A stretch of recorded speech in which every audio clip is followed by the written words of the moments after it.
Ouais, bonjour, bonsoir les amis. J'espère que vous allez bien, que vous êtes en forme, que vous avez la pêche. Alors hier, on a eu une forte baisse des marchés. Ça s'est même effondré. Bon, on a le Bitcoin, on a le S&P, vous voyez, on a eu une baisse assez forte. Il a perdu presque 4%. Le Nasdaq, alors je prends les ETF parce que j'aime bien, a perdu 4,78% hier, 4,78%. C'est juste énorme. On a des valeurs comme donc Apple, bon, qui corrige, mais Apple est toujours assez bien orienté à la hausse. Tesla, ça reste quand même correct. Désolé, j'avais mis le graphe weekly. Non, Apple est assez, la baisse est assez forte. Nvidia qui a perdu 9%, Sophie Technologies 7,62, Nerve, donc voilà, AMD 6,17, Tesla 2,70%, Amazon 4,76%. Alors, mon sentiment, hein, encore une fois, si vous avez suivi un petit peu ma chaîne YouTube, etc., depuis quelques semaines, moi je vous disais, voilà, on a un rebond qui est pas mal. Là, on est quand même sur un niveau charnière et on le sent. Il faut casser donc ce niveau pour véritablement rentrer dans une tendance haussière, un peu comme le Bitcoin, hein. Le Bitcoin, je vous avais également parlé de cette fameuse bougie de contrôle. Vous voyez, donc ça c'est ce niveau. Et la bougie de contrôle, c'est un niveau qui est très important sur un plan psychologique. Et généralement, le marché il va évoluer au sein de cette bougie de contrôle. C'est-à-dire qu'il est en train de digérer l'énorme variation. Vous voyez, ici, on a eu une énorme variation. Et puis là, depuis plusieurs semaines, le Bitcoin est en train de digérer. Donc clairement, pour nous, ça nous donne tout d'abord deux gros niveaux. On a un niveau à casser à la hausse, qui est aux alentours des 27 000, et un niveau à casser à la baisse qui est au niveau des 17 500. D'accord? Donc, deux gros niveaux qu'il va falloir surveiller sur le Bitcoin. Et sur le S&P, on est dans une sorte de reprise. D'accord? Et là, encore une fois, soit le marché il est vraiment positif et repart à la hausse, et donc on rentre dans une nouvelle ère haussière, soit il se stabilise et repart à la baisse, et voilà, c'est le scénario le plus logique en ce qui me concerne. Pourquoi? Parce qu'on a toujours ce danger de la hausse des taux d'intérêt.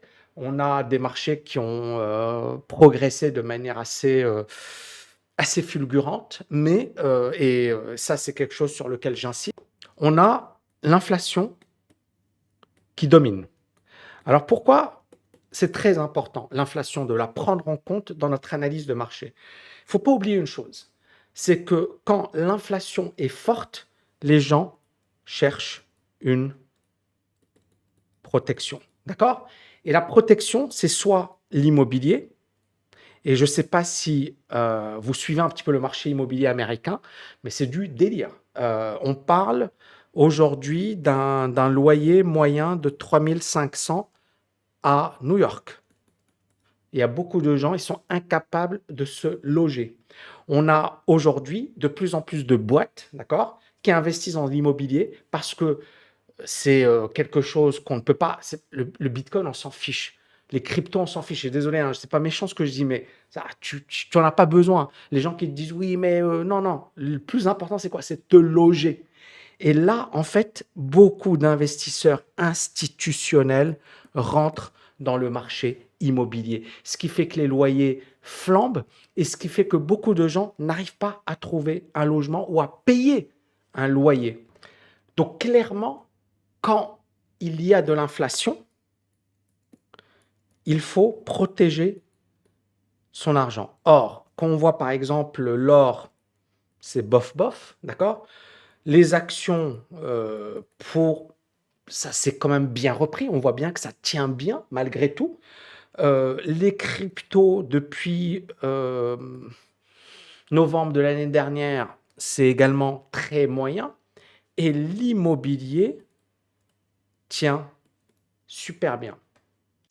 Maintenant, clairement, il y a beaucoup de gens qui essaient de se protéger, hein, en achetant dans l'immobilier. Par exemple, ici, à Dubaï, en juillet, il y a eu un plus haut à 5,7 milliards de dollars de transactions, hein.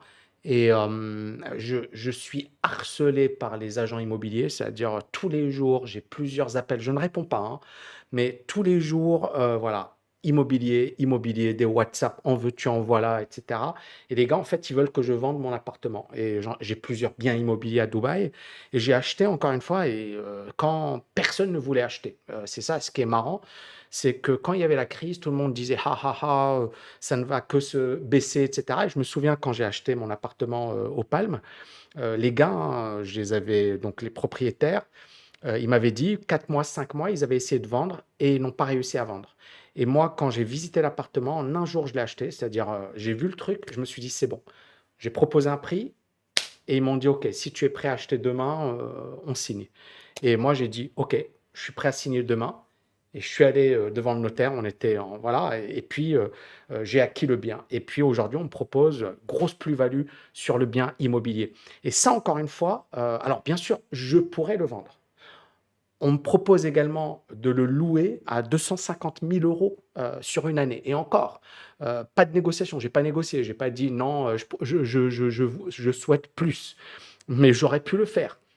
Mais je vais pas le faire. Et je ferai peut-être une vidéo sur le sujet, peut-être, ou alors une masterclass. Voilà, j'ai pas envie d'en parler publiquement, mais c'est un truc de fou. C'est-à-dire que les gens ont compris qu'il fallait protéger leur argent. Maintenant, et c'est ça le truc, c'est où est-ce qu'on se situe aujourd'hui? Parce que c'est ça le plus important. Est-ce que l'immobilier à Dubaï peut se crasher? Oui. Est-ce que l'immobilier à New York peut se crasher? Oui. Est-ce que l'immobilier à Paris peut se crasher? Oui. D'accord? Et on commence à avoir des premiers éléments. On commence à avoir des baisses, une baisse de la demande. Pourquoi? Parce que les prix sont aujourd'hui très, très élevés. Mais le problème, il est là. C'est que on a besoin d'un logement. On ne peut pas se passer, se priver d'un logement.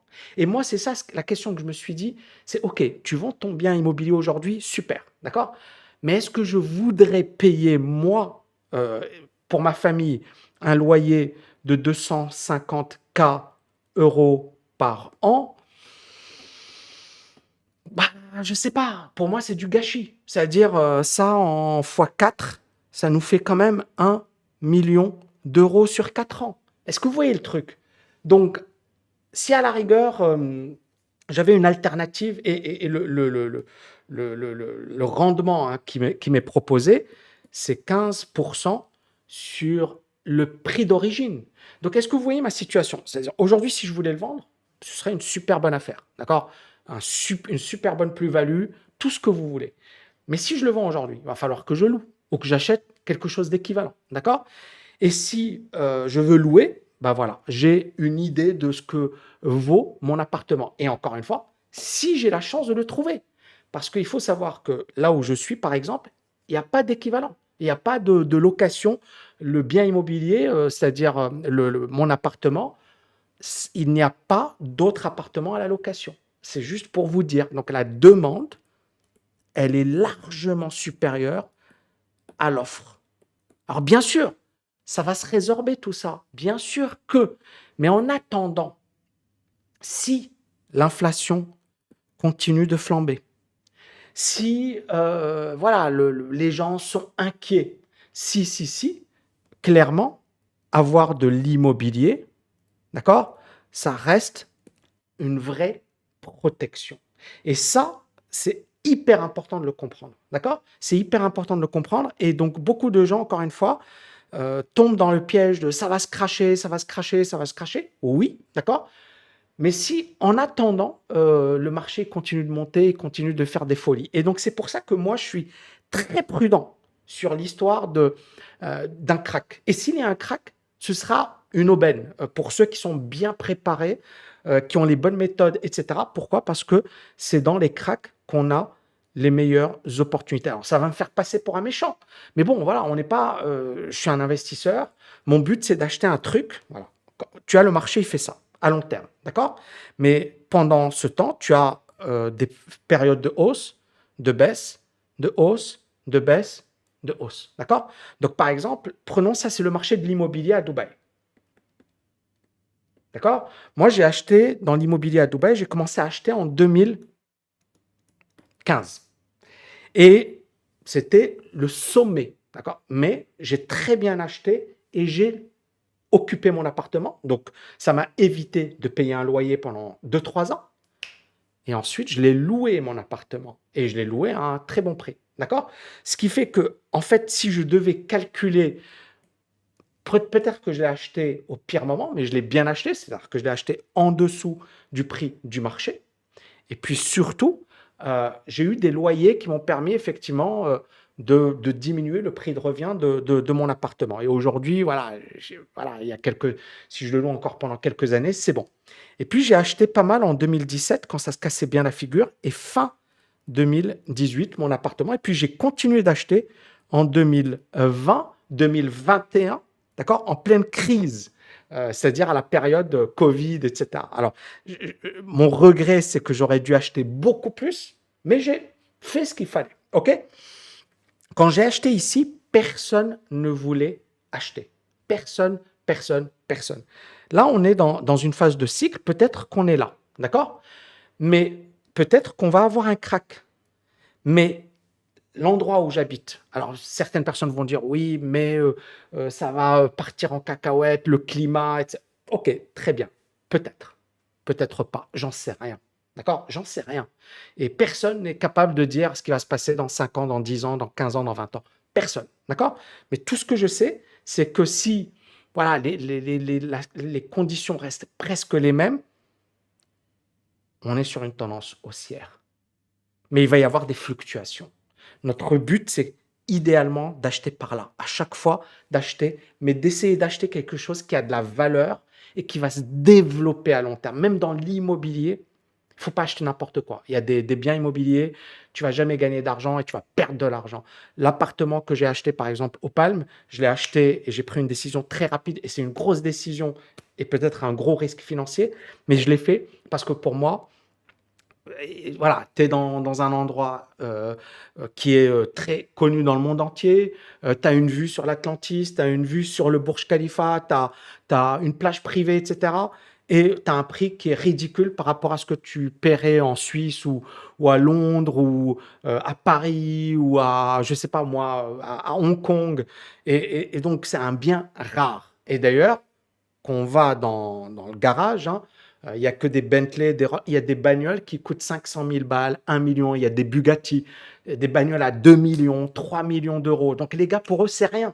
Ils peuvent se payer ce type d'appartement. Il faut bien le comprendre. Et ça, moi, je ne le savais pas parce que je ne suis pas un mec, je ne suis pas né multimillionnaire, je ne suis pas né avec plein de fric, etc. Et j'ai découvert plein de choses. Les gars, pour eux, c'est rien. Et c'est là où beaucoup de gens, ils sont cheap, ils veulent acheter des trucs pas chers, etc. Mais c'est là où j'ai compris que, en fait, les millionnaires, les multimillionnaires, les très très riches, pour eux, c'est peanuts, quoi. C'est-à-dire, allez, il achète il y a des penthouses aujourd'hui, leur valeur, c'est, je sais pas moi, c'est 10 millions d'euros, 15 millions d'euros. C'est du délire. C'est du délire. Mais il y a des personnes qui sont prêtes à payer, à payer très cher. Donc, certaines personnes sont en train de dire: «Et si on était en train de vivre un crack immobilier de grande ampleur?» On l'a vécu, en Chine, hein. Et si aux États-Unis, c'était le cas? Et c'est vrai qu'aux États-Unis, les prix des maisons baissent pour la première fois en 3 ans, d'accord? Et c'est la plus grosse perte depuis 2011. Alors, la baisse, elle est de 0,77. On est bien d'accord que c'est ridicule. Maintenant, beaucoup de gens disent, voilà, les prix ont flambé. Home prices rose sharply during the first years of the COVID pandemic parce que la demande était extrêmement élevée et également on avait des taux d'intérêt très faibles, etc. Maintenant, le risque, il est là. C'est que les loyers flambent, d'accord? Le prix des maisons flambe et les taux d'intérêt augmentent. Donc oui, il y a un risque de crack. Oui, il y a un risque de ralentissement de l'immobilier. Mais le truc, encore une fois, et c'est ça ce qu'il faut comprendre, c'est que l'immobilier, c'est très complexe. Et tant qu'il y a de la demande, tant que les gens vont continuer de louer. C'est bête, c'est simple comme raisonnement, mais c'est ce qui se passe dans la réalité. Et donc, il y a une vraie contradiction. Par exemple, ici, vous voyez, ça c'est Bloomberg. il n'a jamais été aussi, voilà, difficile de louer un appartement à New York. Et vous avez, it's the peak rental season in New York, c'est-à-dire que c'est le top moment pour louer à New York. Beaucoup de gens sont frustrés parce que c'est au-dessus de leur budget. Il y a des centaines de personnes pour visiter des appartements, des centaines, d'accord? Il y a même des trucs. I was like, screw this city. Donc ça, c'est Kelly Stamps, elle a 26 ans. On lui a proposé un studio à 3 500 $ en juin. I was crying over an apartment and considering moving to. Je voulais quitter New York pour. Donc, on voit la folie de l'immobilier. Un studio à 3 500 $. C'est juste pour vous dire un peu la folie de l'immobilier actuellement à New York, par exemple. Ça, c'est l'évolution des loyers à Manhattan. D'accord? Donc, vous voyez qu'en 2020, les loyers étaient en dessous des 3 500. Là, c'est le loyer moyen. Là, on est au-dessus des 4 000 $ loyer moyen. On a un gars comme Miller qui dit, voilà, les loyers vont plafonner, mais ils ne vont pas s'effondrer, sauf s'il y a un choc, c'est un gros crack, une grosse crise financière. Et là, clairement, tout va suivre, hein. L'immobilier va également baisser. Voilà, on a un autre mec, Douglas, il dit, il avait un client qui voulait voilà, prendre un appartement qui était listé, c'est-à-dire le prix affiché était de 8 500 $ par mois.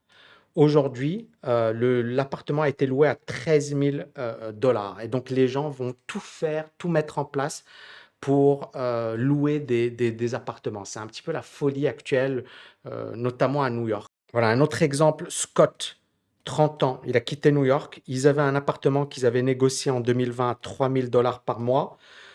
Aujourd'hui, on leur demande 6 000 $ par mois. Donc, beaucoup de gens sont désespérés parce qu'ils n'arrivent pas à trouver un logement à New York.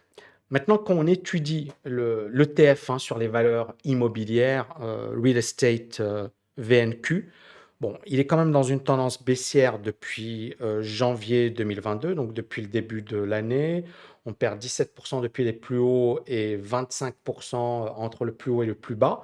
Donc c'est quand même une belle baisse, mais on voit bien qu'il y a plusieurs marchés immobiliers. Il y a les grosses villes, les trucs où genre Paris, Londres, ça va jamais s'effondrer sauf s'il y a une vraie crise, d'accord? Et il y a effectivement des petites villes, etc., où là, ça va morfler. Donc, il faut vraiment être très prudent quand on étudie ces chiffres.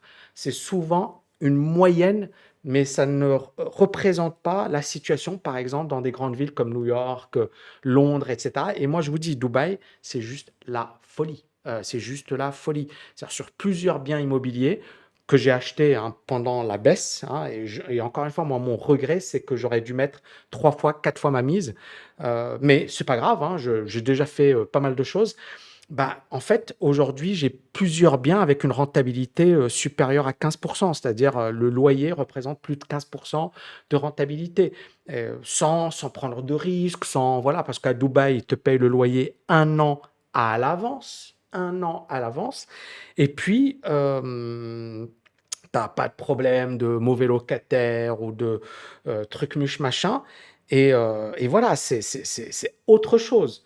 Donc, clairement, ici, on est dans une situation où quand tu trouves des bonnes opportunités, il faut pas les rater. Donc, pour conclure, parce que je me suis un petit peu voilà, étendu sur pas mal de choses, mais j'espère que ça vous a intéressé. Euh, je pense, d'accord, que on est dans un marché qui est fragile parce qu'il y a les taux d'intérêt, parce qu'on a une inflation historique, parce que, voilà. Maintenant, l'inflation doit nous pousser à être sélectifs et à se dire qu'il y a des marchés qui vont monter malgré tout. Et l'exemple pour moi que j'aime bien utiliser, c'est l'indice turc. C'est l'indice turc, la bourse turque. Je pense que vous le savez, mais l'inflation en Turquie aujourd'hui atteint 80%. Et beaucoup de gens se protègent en achetant la bourse. Regardez ici. Là, c'était juillet 2022, donc c'est-à-dire il y a quelques mois, les amis. Il y a quelques mois. Et vous voyez la bourse qui a pris, depuis le mois de juillet, qui a pris 27%. Pourquoi? Parce qu'on le sait, la lire turque continue de baisser contre dollar. Mais malgré tout, la bourse turque, c'est du délire. D'ailleurs, moi, je pense que je suis un investisseur, Monish Pabrai, d'accord, qui est d'origine indienne, mais qui est aux États-Unis, qui est américain, et qui lui a acheté pas mal sur la bourse turque. Et il a dit, en fait, alors c'est vrai que là, ça fait peur. D'acheter là la bourse turque, ça fait peur. Mais voilà, il faut attendre des corrections, je pense. Mais regardez, ça, c'était en juillet 2022. Une, deux, trois, quatre, cinq, 6 semaines. Le truc, il a pris 33%. Est-ce que vous voyez pourquoi je suis un peu prudent sur l'idée d'un méga crack? C'est le seul truc qui me pousse à être vigilant, pas à être en mode il n'y aura pas de crack, parce que c'est pas impossible. Pourquoi? Parce que les valorisations sont très très importantes. Et donc en fait, un crack, ça dépend de pas mal de paramètres. Ça dépend de la panique, ça dépend des banques centrales, ça dépend de plein de choses, hein, d'une peur. Et pour le moment, il n'y a pas de peur sur les marchés, hein. L'indice qui nous permet véritablement de déterminer la peur, c'est le VIX.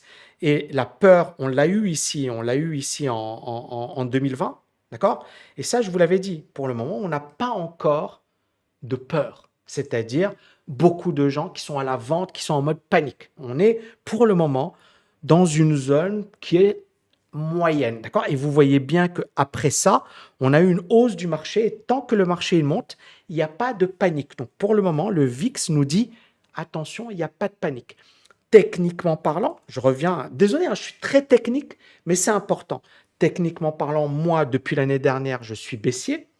On est en dessous des moyennes mobiles, on fait les points hauts, donc je suis encore vendeur. Le RSI, il est encore un vendeur. D'accord? Maintenant, si on étudie un graphique très long terme, mensuel, on est au-dessus des moyennes mobiles.